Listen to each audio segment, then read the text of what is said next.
Hey.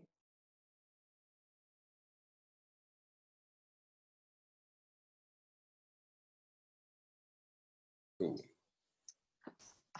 All right, Here. guys. Welcome to another installment of Legacy Speaks. As you may know, we typically do our Instagram lives via Instagram, but this is just an amazing person that I really wanted to connect and collab with. I've collabed with him previously before. This is the wonderful Dr. Alvin Sutherland Jr., and he is the owner and founder of the Sutherland Center LLC here right in Atlanta. Dr. Sutherland is all about family, all things family, generational health, generational wealth.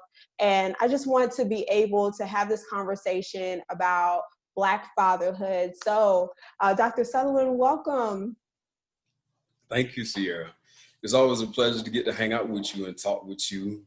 Always a pleasure. And I'm continuing prosperity for Legacy Speaks. And you definitely are creating a legacy. Thank you again. Thank you, thank you. So, Dr. Sutherland, the reason why we're having this conversation is because, as you may know, June is Men's Health Month, along with all the other months like Pride Month and PTSD Awareness Month. But tonight, we're going to talk about men's health.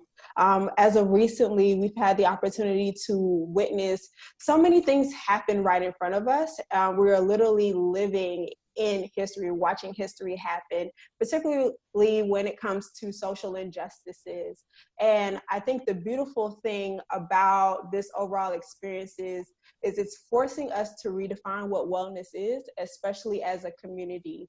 And there have been a number of trends that have come about in this era, especially focusing on Black fatherhood and what fatherhood looks like, how it has started, the concepts that surround it, all of the lessons that we have learned and experienced and continue to pass down from generation to generation. And I specifically wanted to talk to you because family systems is your jam. That is primarily what the Sutherland Center is all about. And so I wanted to get an opportunity to be able to get some insight on what it's like for you as a male counselor of color and somebody who just really is advancing the mission of healing, especially when it comes to men's vulnerability. Cool, cool. I'm going to come back in a moment and I'm going to clarify something about male. We hear a lot of people talking about they're looking for a Black male counselor, Black male. We're going to we're going to correct that whole language real quick. And I'm going to come back to it. Cool. And I'm going to talk about it. But we're going to make sure we correct and use the right language for that. Well, like Sierra said, I'm Dr. Alvin Sutherland Jr., the owner of the Sutherland Center. I am a father of 3 and a pawpaw to 1. Fatherhood is what I enjoy. Love spending time with my family. We know there's 168 hours in a week. And I make sure that I give my adequate time, the quality time to my family. Because we know that love equals time and time equals love. And one of the best things you could ever do for your family is to be there for your family. One of the foundational phrases for my company is strengthening the foundation for the family. Or if you've seen the Counseling Brothers of Atlanta video, it's strengthening the foundation for the family. And in my household, when you're thinking about the foundation, if you're building a house or a home, you have a foundation, you have the 4 corners of the 4 pillars, and you have the middle part of the home as well. And if your foundation is weak, your home is going to crumble eventually, you're going to cracks. So in my family, one of the foundational pieces for our household, and I make sure with my supervisees and in my workshop and anyone I get a chance to mentor or speak to, everything that we share with our clientele, you should be doing in your household. And if you're one of my supervisees, I strongly recommend and encourage that all the techniques, intervention strategies that you're doing with your clientele, you should be doing in your home. And in our household, strengthening the foundation of our family, one of those is your presence is a present. You know, a lot of families get caught up in buying gifts for Christmas, birthdays, anniversaries. All those things are wonderful. And one of the things that I learned that children will grow up and from pre-K to high school, 12th grade, and they'll have more presents than their family has saved for college. They have like 100 or so plus toys, the latest iPhone, the latest PlayStation, Xbox. The kids have 100 and plus toys, and they have $0 saved for college. In our household, your presence is a present. So typically what we do during the holiday time is my wife and I will do a family presence gift together with the family. Like we'll take a trip, or we'll go ice skating, or we'll go canoeing, or whatever it is we want to do, a presence together. We'll do something together as a family. And then I'll take my daughter and we'll go do something together. And my wife and my son will go do something together. Then we'll switch. Me and my son will do something together. My wife and daughter, because the presence is the most significant present you could ever give to anybody. And we're talking about men's health, and we're talking about fatherhood, and we talk about particularly Black fatherhood. And every father understands that they need to provide for their family. And we have this tendency to want to work. And in my favorite book, when the father had told his son, he said, you know, hey son, this whole land is yours. All this is yours. But the one thing I don't want you to do right now is I don't want you to go to this tree right here. This tree got some stuff on it. I only want you to mess with that tree. But what the son did when he was standing right beside his wife, and a nemesis came and talked to his wife and said to her, hey, you can go do this. And there's this spirit on men of passivity. He stood right there and watched the nemesis talk to his wife and allow her to be enticed and persuaded and charmed out while he stood there. There's a spirit of passivity on men, and we have to find a way to push through and fight through that passivity. And because of our disobedience, the father said, you must till the land. Because before, the land would just naturally grow. It would produce whatever you wanted. It grew, it grew, it grew, it grew, it grew.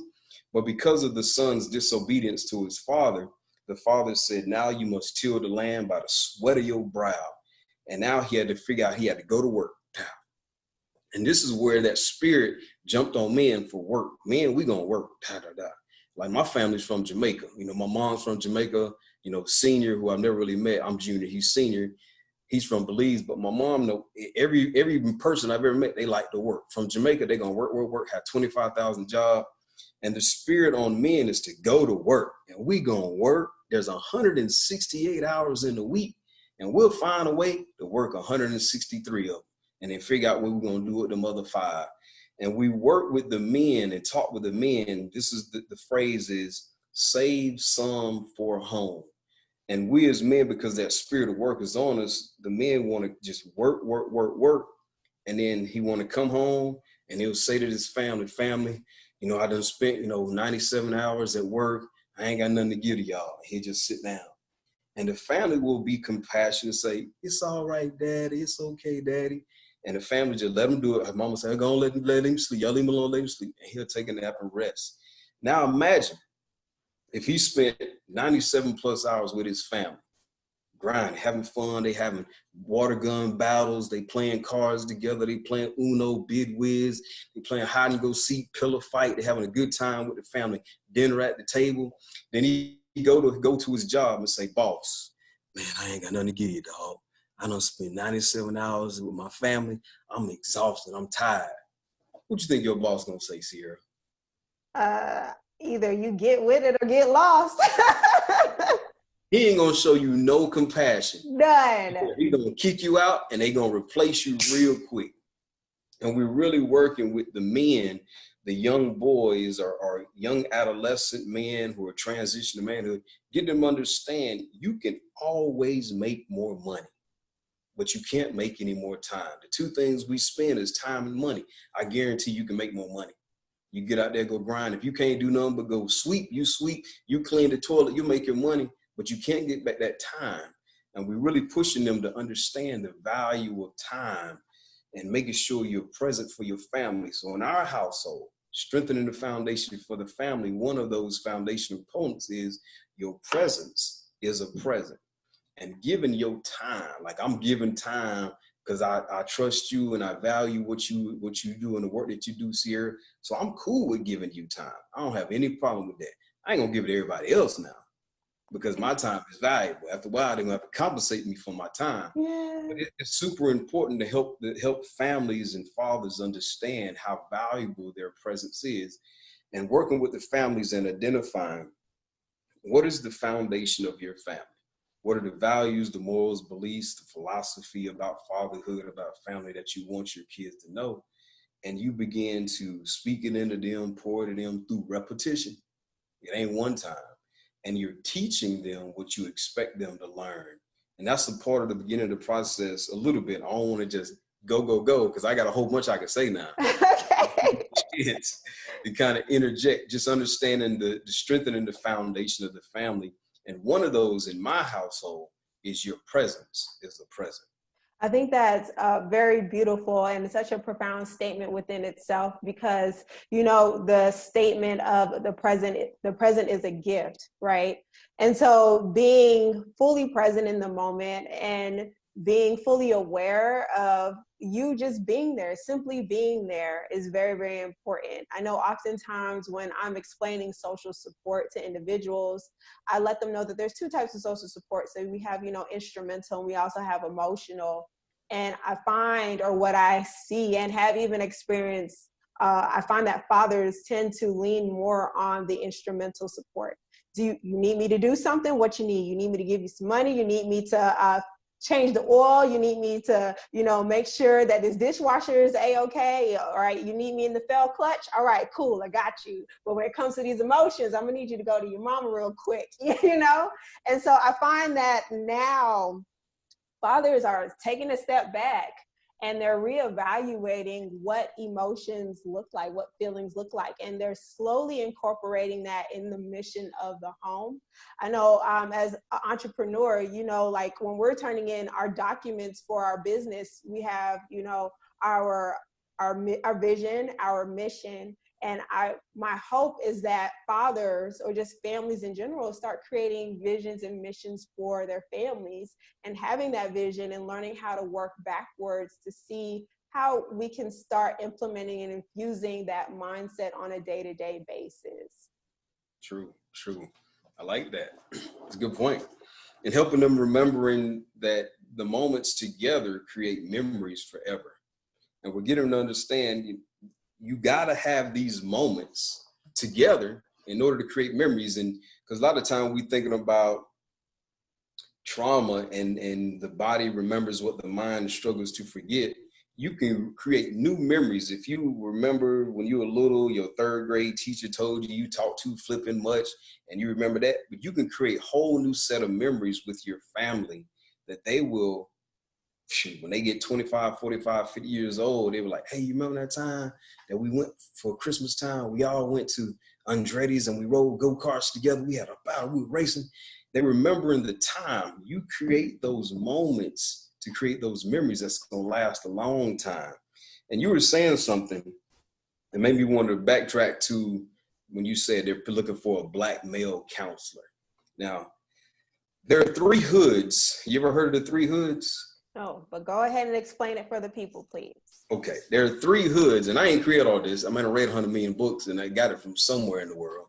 But there's typically three hoods. We have what we call malehood, and that's the anatomy. When your parents were pregnant, like, you know, do a gender reveal party as a male or female. But when men were born, they found out they were male. The doctor looked, oh, the ultrasound, they see a little wee wee thing. Okay, they're male. That's malehood. And then you begin to transition to boyhood. And there is no age limit on when you transition from boyhood to manhood, but just some of the characteristics or the profile of someone in boyhood. A boy in boyhood, someone else is responsible for you. Typically your mom, your dad, your grandparents, your aunts and uncles, your coaches, or your mentor, or someone who adopted you. Someone else is responsible for you. And then you transition into manhood, and the primary component of that is you are responsible for someone else. You're taking care of your wife and your family. You're looking out for them. You're the overseer of them. And a lot of times, some of the young men, I've had men who 45 years old who are still stuck in the boyhood phase, or we can call it extended adolescence. And we know adolescence simply means adults with less sense. And in boyhood, you'll see guys who have a family of 3 or 4 and they still driving a 2-door car. They sport, but you got a family, they got to squeeze into a 2-door. That's boyhood mentality.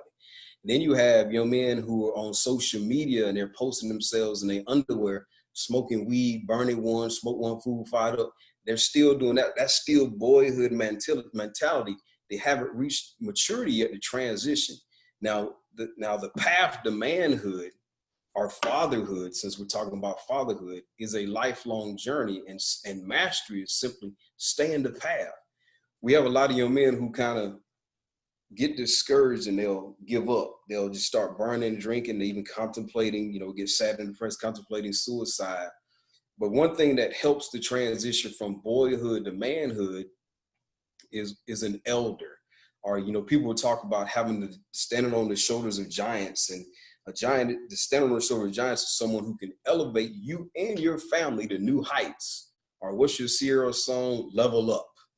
But if you don't have a mentor or you don't have an elder who you can stand on to elevate you, then it's gonna be a slower transition to it. And then eventually when you do get to manhood, you should be able to reach back and pull some other guys and be a mentor to them. In Japan, they have this thing called the senpai and kohai relationship. The senpai is a senior to a kohai who's a junior.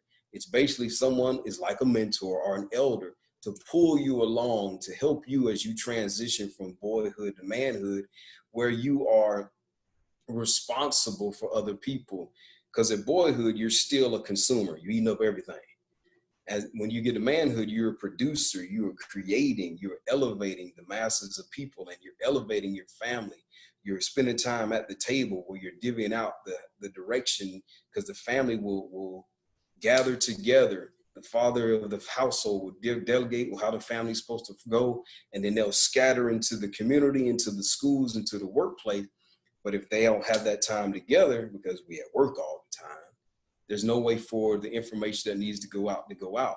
And they need those elders, those mentors. And I would encourage any and every man who watches this at some point, if you don't have a mentor, seek a mentor, an elder. If you ain't got one, you can reach out to them. The Counseling Brothers of Atlanta, it started because I was beginning mentoring 3 other young men. And then it kind of grew to, I think it's like 43 other guys now. And we are mentoring and sharing and helping each other grow. That's my responsibility. I've had some people in the past, and I'm going to make sure I give back to those brothers, whether it's calling them when they're going through a rough time, they had someone pass, I call and reach out to them. They need to reach out to me. I'm available for them. And that group, the Council of Brothers of Atlanta, my responsibility is to be an encourager and mentor to them. That's how I want to see what I do. And in turn, that they'll do the same for their family as well. This thing is doing something. All right, I got it. Can you still hear me? Yes. Okay. It paused for a moment. Oh, okay. No, everything is good on our end. Okay. Cool.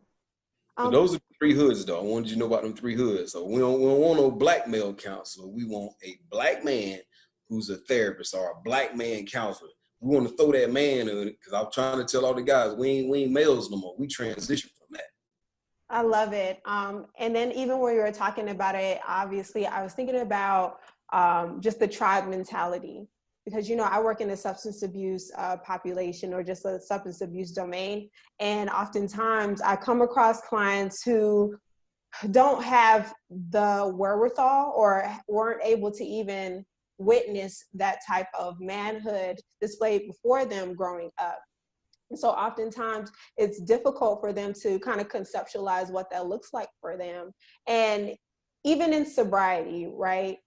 Trying to pursue recovery, we always let them know, hey, find a sponsor within the first 2 weeks of you being in treatment. You don't have to do this thing alone. I think oftentimes there's this misconception amongst men, or just people of color in general, like we have to do everything alone and by ourselves. And even in the midst of that, fighting past the pride, fighting past the guilt and shame, fighting past the belief that our problems are too much of a burden for somebody else. So I don't want to bring somebody else down. And so for anybody who is watching this, I really do hope and pray that you actually do reach out to Dr. Sutherland, as well as the organization Counseling Brothers of Atlanta, because they're doing amazing things. Even if you're not in the city of Atlanta, I highly recommend that you definitely reach out and potentially find ways to create those circles and those communities within your area, especially during this time where we need to be uplifting one another and creating those safe spaces for one another. So thank you for shouting now. I was going to get to that. But I think it's very important for us to create spaces. If we can't find them, then create them for our own. And so I know we're kind of running out of time, just a smidget, but I definitely want to circle back a bit because of this, the concept of manhood. Can you please drop one final gem about manhood, or what advice would you give to that college age individual who is looking to figure out their place in the world and start their therapeutic journey? All right, do that one more time for me. Let me get clarification. Okay. Say that. So for an individual who is a male of color looking to start their therapeutic journey, but really don't know where to start, what gem could you provide them? Well, if they are in a master's program and they're kind of entering the field, I would probably say initially begin with the professor, one or two of the professors they connected with at the university. I taught at Argosy for about 7 years in their master's program. And I made most of those students that I connected with, they still reach out. Some of them came back for supervision. But I would say that would be your initial start, or even the place that you did your practical internship experience. And as you're seeking your clinical supervisor, those are definitely the people who are your senpai to your kohai, who can kind of guide you throughout the process. And definitely reach out. I'm always available as well. I do what I can to support you and build you. If I'm not able to, I'll definitely reach out and connect you to some other brothers as well. And just reminding you, the path of manhood is a lifelong journey, and mastery just simply just stay in the path, just stay the path. And we don't want to stop or quit. We just got to keep moving forward because it's going to work out in your favor. Definitely. Dr. Sutherland, please let the people know where they can find you. The best way to get me is on my website, thesutherlandcenter.com. That's the best way to catch me. You can Google me. I'm a Googleable too. It'll all come up. And social media, it's DRALJRTSC, which stands for the Sutherland Center. Awesome sauce. And if you are in the Metro Atlanta area looking for services, please check out his website. If you are an individual within the counseling profession and you're looking for ethics training as well, he has Struggle No More training. So, and you hold it every other month, right? Or every quarter? Right now I'm just doing it twice a year. One in June and the next one is September 19th. Yes, so if you are in the area, and matter of fact, if you need training in general, even travel, the last one that we were at, you had individuals from the Carolinas travel. So that's how amazing it is, y'all. So definitely slide and register for his September training that's coming up. I have tagged him in everything. And you can also see him in the description box below if you are going to view this on YouTube as well. So thank you so much. And don't forget, you can get you an I Am Remarkable t-shirt. We got hoodies. Oh, y'all don't even know the phrase. Let me do the phrase for you. Go ahead. Go like this. I refuse to be average because anybody can do that. Instead, I choose to be remarkable. I take on the mindset of the extraordinary. And so I am remarkable. Don't let anybody ever tell you that you average because you are remarkable. Everybody needs a great I am. Comes in blue and black t-shirts and hoodies. And we even coming with the hat next. I am remarkable. Yes. Y'all, he has it in dry fit, okay? I should be your publicist. He has it in dry fit and the hats, y'all, you know, it's summertime, so protect your face, okay? I know we're like Black Boy Joy and Melanin Magic right now, but Black people get burnt too, so please protect yourself with a hat. Well, thank you so much, Dr. Sutherland. I really do appreciate it. Always, always. You enjoy the time, girl. Just always enjoy the time getting to talk to you. Looking forward to the next event. Yes, I'm excited. All Cool. right. Talk to you later. Bye bye.